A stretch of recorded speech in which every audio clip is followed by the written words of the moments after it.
नमस्कार, मैं प्रिया मिश्रा। आप देख रहे हैं रांची क्लब टीवी। आप सभी का स्वागत है। रांची में दिन दहाड़े महिला से चैन छीनते ही बाइक सवार अपराधी वारदात को अंजाम देकर हुए फरार। लेकिन रांची पुलिस ने दिखाई फुर्ती और महज 24 घंटे में आरोपी को धर दबोचा। बरामद हुआ 9 ग्राम सोने का गला हुआ टुकड़ा। लेकिन सवाल ये है, क्या चैन स्नैचिंग जैसे अपराध रांची की सड़कों पर आम होते जा रहे हैं? देखिए रांची क्लब टीवी की ये खास रिपोर्ट। 11 जुलाई को एक महिला पूजा करके लौट रही थी जनक नगर ओझा मार्केट पास।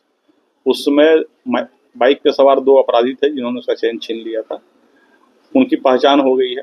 पहचान के बाद पुलिस ने छापेमारी की। छापेमारी में एक अभियुक्त पकड़ा गया है, मोनू कुमार नाम का। और जो चेन था उसने जिस ज्वेलर्स को बेचा था वहां पर से उस चेन का गला हुआ हिस्सा रिकवर भी हुआ है और वो दुकानदार अभी फरार है। उसकी गिरफ्तारी के लिए छापेमारी चल रही है। जो दूसरा भी फरार है उसके लिए भी छापेमारी चल रही है। गैंग का उद्भेदन हो गया है और अन्य थाना क्षेत्र में भी इसने कई घटना कारित किया था।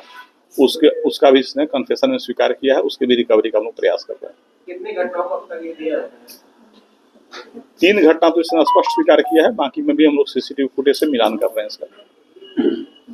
जेवर्स दुकान वाले को पहले भी आपने चेतावनी दिया था कि ऐसा सामान कोई कुछ ना खरीदे या फिर उसका कोई पूरा डॉक्यूमेंट वगैरह ले तभी करे। इसके बावजूद इस तरह की सूचनाएं कुछ ऐसे जेवर दुकान वाले हैं जिनका यही बिजनेस है और वो हमारे तमाम डायरेक्शन के बावजूद नहीं मान रहे, तो अल्टीमेटली वो जेल जाएंगे। उन पर भी कार्रवाई होगी और उनका सारा बिजनेस भी प्रभावित होगा।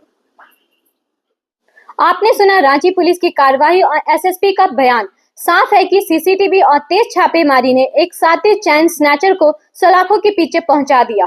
गिरफ्तार आरोपी मोनू कुमार ने कई थाना क्षेत्र में कबूल किया है चैन छिनतई की बात और गलाई गई चैन का टुकड़ा भी बरामद कर लिया गया है। अब सवाल ये है, क्या सोने की लालच में बढ़ते ऐसे अपराध को रोकने के लिए कोई सख्त कानून और तेज सजा?